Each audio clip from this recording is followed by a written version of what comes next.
Welcome. In this video, we will discuss probably the game of 2021. Will probably be our game of the year, 3D World plus Bowser's Fury. Definitely a game will be a game of the year, and probably it's going to end up on our list of one of the top paid games of this year. This game's literally is so much fun. It does it the way they I have mean, it it's not out. even really fair when you consider game of the year when you literally have not one game, but two games. It's But true. it's okay. I mean, it the second one is a short, brief period, but it gives you insight to the future of Mario. Mario is just going to get better and better and better. And the best part about this Mario game is they actually took it back to a old Mario game style of going throughout the map, which is really awesome. And so it's so much fun to play. You get to choose who you want to play as. You don't have to be actual stuck on Mario. You could be Princess Peach. You could be Toad, Luigi. Or you can just stick with Mario. So you have the choice of who you want to play as, and each one of them is has their own different styles. You got Peach's Peach, who floats when after she jumps, she floats around. Luigi has the Michael Jordan jump, where he jumps as incredible jump skills. Mario with of course his unique jump, and you got Toad, who's actually really quick and he's fast. Fast, dude. You can speed run 3D World with Toad if you wanted to. It's just so much fun. The uh, different worlds you go into, and what you run along in the map and throughout the worlds. You can run into uh, whatever blocks of roads. You got slot machines to win prizes. It just so much going on in each world that it really does keep you occupied and keeps you going, and keeps you guessing as what each map is going to bring you. You have no idea. So you expect it to maybe be similar to what the map you just played previously. And no, they had a whole different map and a different way to how to complete it. And it Different enemies than the last one that you played. There's the stars are in different areas. and then each boss battle I know a lot of is people will probably be negative in chat, but yeah, if we do have negative people in chat, yes, this game is a Wii U port brought to the Switch. But Bowser's Fury is not a Wii U port and is a whole new experience in itself. But this first segment will be purely about Super Mario 3D World before we get into Brawl. yeah Or sorry, we'll get before into we get into Bowser's yeah, Fury. we'll get into Bowser's Fury later. And we want to really focus on 3D World, which it's an incredible experience on its own. You got boss battles, which are different in each area you go to. Um, you got little mini puzzles you can do throughout each map. You got the different locations to collect prizes and rewards and power ups, and it's just so much content in this and that they give you. It's incredible, and you just keep playing and playing. It's so So much much fun. replayability in this game. Just on the 3D world, you can run it through, and then let your kids run it through, or you could play through, and then your friends come over. You could play with your friends locally. You could play with your friends on the multiplayer side. But we'll get into that as a whole nother topic. First, let's focus. completely on the solo experience and local multiplayer when you're playing with your friends. Oh yes, It's this a is fun experience because you can all play along and enjoy the experience together. using different characters, might I add. Yeah, it won't let you select the same character as your friend. So if your friend is playing Toad, you can't play Toad, or if your friend's playing as Mario, you can't play as Mario. It It, makes a unique way because of unique combinations you may have. So it could be Luigi and Princess Peach. It could be Mario and Princess Peach. It could be Toad and Princess Peach. Luigi and Toad, Mario and Toad, Mario and Luigi. You could do the brothers if you want. Just be Mario you and could, Luigi. or if you have multiple friends, you could beat all of them. Yes, as well. You can have all four people. We have four people playing. You have all four characters running along. All right, so let's get into the downsides. As far as the local play, it's flawless. It's perfect. The multiplayer online side, Oh boy. all right, there's only like maybe two problems with it. One, connectivity issues, which everyone knows about the Nintendo side. Connectivity is always a problem. The other one is if you're playing with your friend and your friend goes out of the screen bounds, it pulls you along if you're trying to like scavenge and look for stars or something, and they want to continue and press forward with the map, then they pull you along because they're going toward the finish line and you're going away from the finish line. So the person who's closest to the finish line of the map, they get pulled along instead of a fixed character camera angle for that player and a fixed camera angle for the other player. And they didn't clearly obviously think about this when they thought about the online side is your friend may want to explore here but you may want to explore there, and making it easier for both players to get the same enjoyability out of it. It's definitely true. The other thing they didn't think about is, um, if your friend is ahead of you and you join them and it say you want to do this through the ones you haven't done yet, they're not going to count for you because you're playing on their join game. That goes for people who are even if you started at the same world. If you're at the same world, if you joined them on the same exact world start, you would have been stuck at the back end of the whole end. So, like, let's say you start at world 1-1 and you're playing not locally, but multiplayer with your friend on their side. They're going to be at, let's just say you end the day at world 2-1. You're still at world dash one on your side. Yes, and then the So, other problem is lives. When you join, when depending on who joins who, if you join your friend, you're using their lives. We noticed this because after we were done playing on multiplayer with online with each other, we got off, and the next day, Stars realized that most of his lives were gone. I had no I didn't had no idea until from like 30 lives down to 4 lives because of the fact that it drains lives from the host side instead of your personal lives.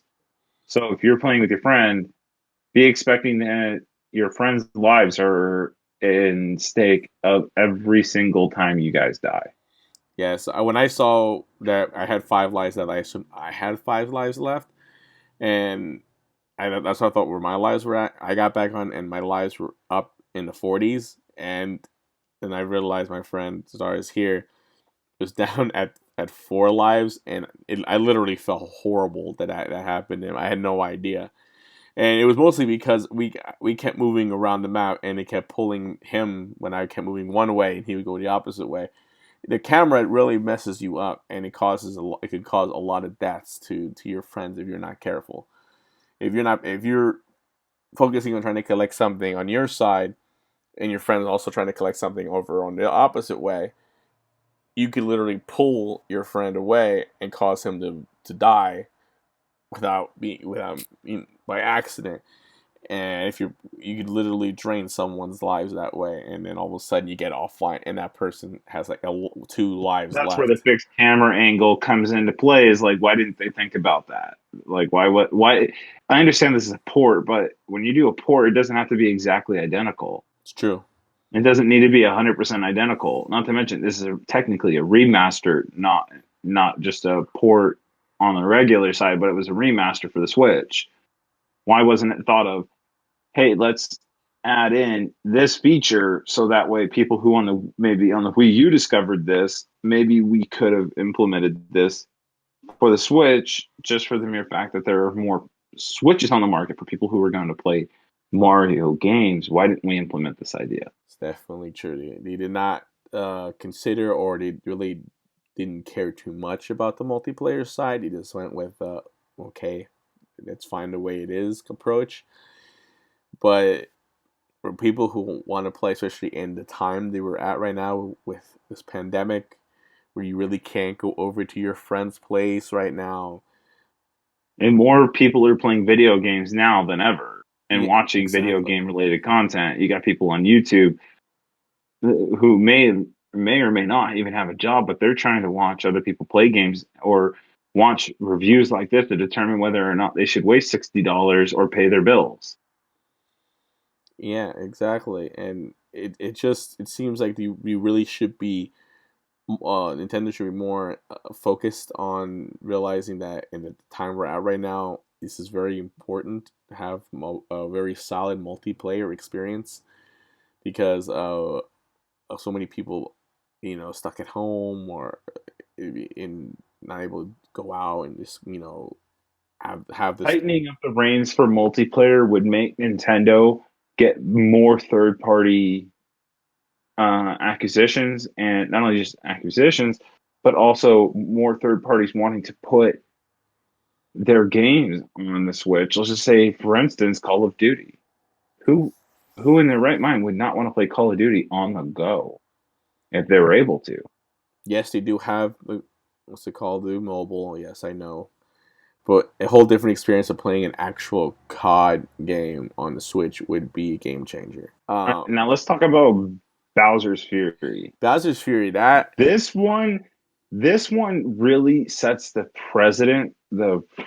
Like it really sets the future of what the next 3D Mario is going to be like. Like Odyssey was amazing, but what Bowser's Fury did changed the whole perspective. Like before, it was like, oh, I found this power up, but if I change to this power up, I don't have this power up anymore. Now you could stack them, collect them, and use them toward, like, let's just say you get hit by an enemy and your power up's gone. You can just go, oh, I want that power up back. You press a button, and there you go. There's your power up. Before there was that that that that wasn't exist. There was no existence to it. That idea or concept. Um, definitely a game changer with being and it able seems to like stock up your every supers and specials. 120 seconds to, I'd say between 2 to 3 minutes, Bowser comes out and you got to battle him real quick. That was Not really necessarily battle him. If unique. you can light up one of the towers, he'll go away too. Or you can Or you could just ignore him for roughly about a minute and a half to 2 minutes and he'll go away. you could also use him to open up places that are locked because there are some certain parts where they're locked because you need to use him to actually blast it open with one of his attacks.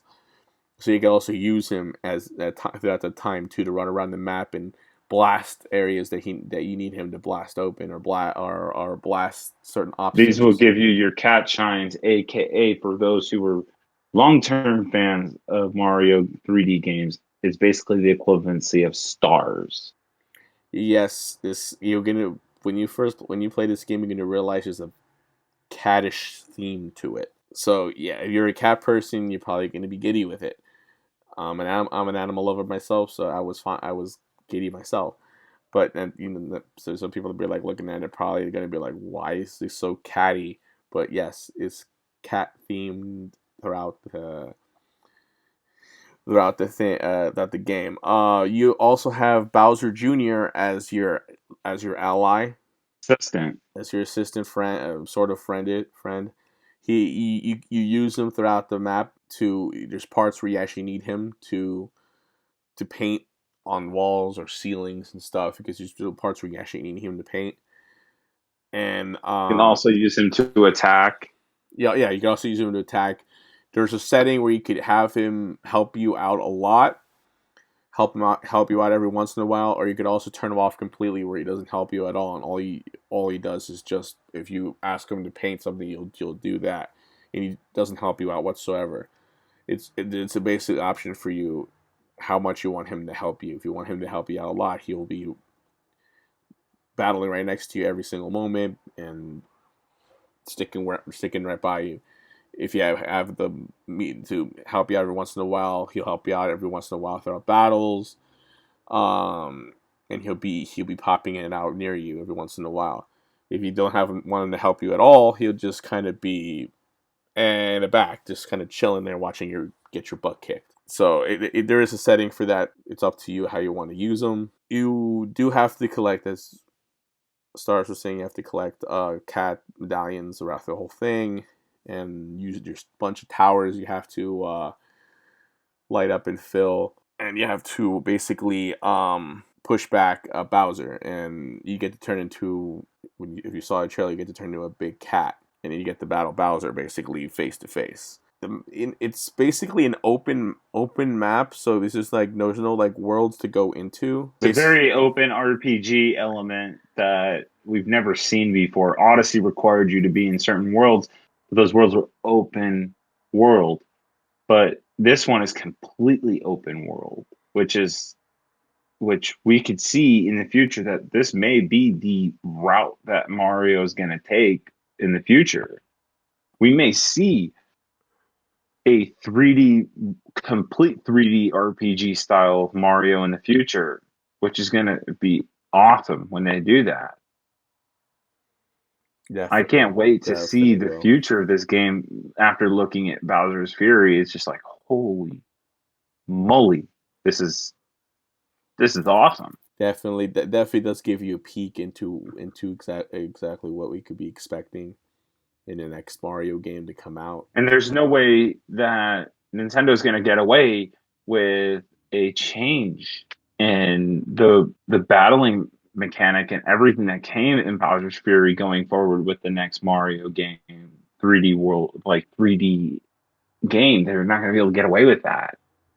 If they were to go back to the traditional world hopping Mario, now they actually have to probably capitalize on a full 3D adventure that doesn't require you to world hop. Odyssey required you to go, okay, once you've completed this location, got all the stars, you went to the next location to collect all the stars for that location, and so on and so forth.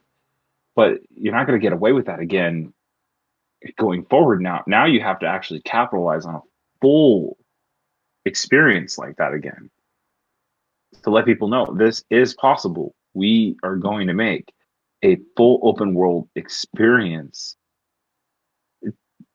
and it doesn't need to be like Breath of the Wild. It doesn't need to be like the future of Pokemon, where Pokemon's doing the same kind of thing as Breath of the Wild with a full open world experience where you go and do what you want as you please in a full free roam experience.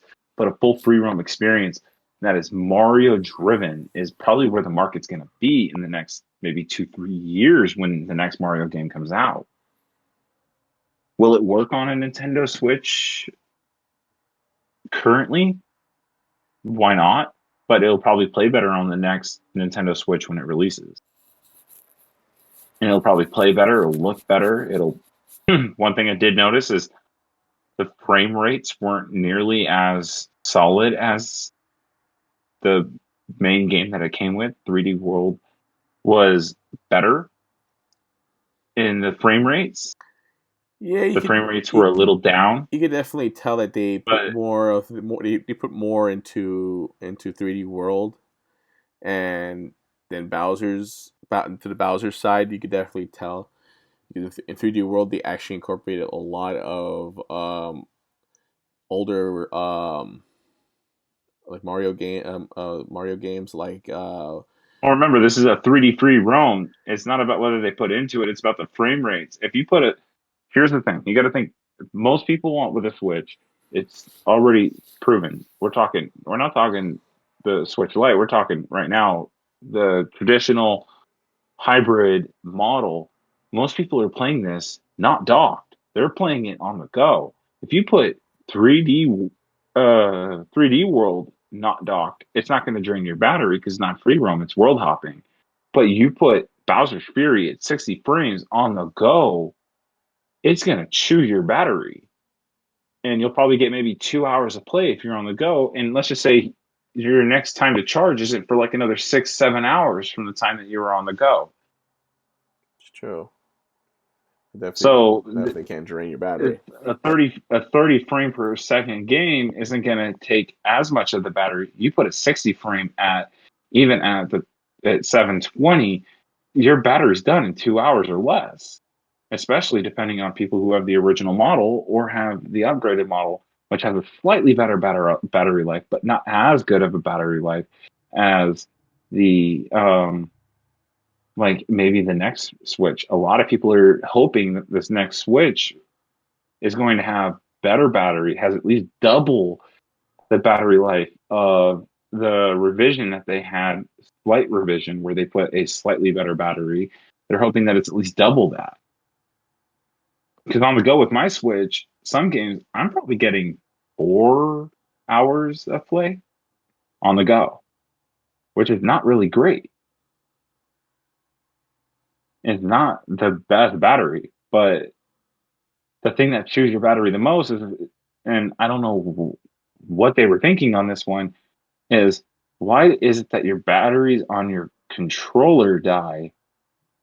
I mean, why? Sorry, why is it that the batteries are always constantly charging off the Switch when you're on the go? That doesn't seem like a very good use of battery life. It should be an option. Shouldn't they?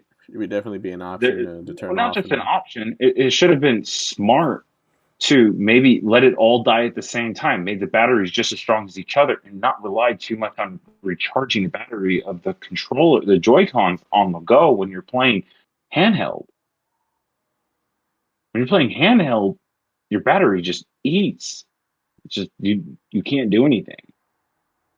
But this isn't about the Switch revision. We're talking about Bowser's Fury here. It is Got a little off topic there, complete. yeah, but yeah, It's completely worth it. Completely worth it. So let's talk about, should people buy this combo pack, wait for a sale, or should they completely avoid? no, this should not be an avoided It, game. This game you should should definitely never go and buy. avoid a Mario game. You should never avoid a Mario game.